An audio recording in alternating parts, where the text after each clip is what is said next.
Arweiniad cyflym y llyfrgell i catalog y llyfrgell. Defnyddio'r catalog. Bydd y catalog yn eich helpu i ddod o hyd i lyfrau ac erthyglau i'ch cynorthwyo gyda'ch aseiniadau a'ch gwaith ymchwil. Y ffordd gyflymaf o gael mynediad i'r catalog ar-lein yw trwy agor eich porwr a theipio gllm.ac.uk/cat. Yna cewch eich tywys i dudalen cartref catalog y llyfrgell. Mae dolenni i'r catalog i'w gael hefyd o dudalennau gwe llyfrgell y coleg a thudalen adnoddau ar-lein y llyfrgell a dudalen sgiliau astudio Moodle. Does dim rhaid i chi fod wedi mewn gofnodi i allu defnyddio'r catalog. Gallwch deipio allweddau'r i ddod o hyd i'r adnoddau sydd ar gael ar unwaith.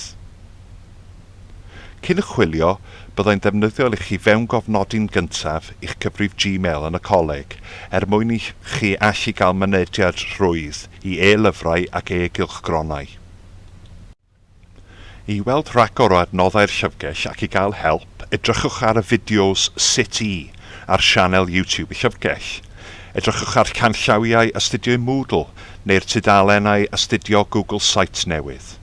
Anfonwch neges e-bost at dîm y llyfrgell yn libraryros@gllm.ac.uk neu neges ar Twitter yn @llandrilliolib.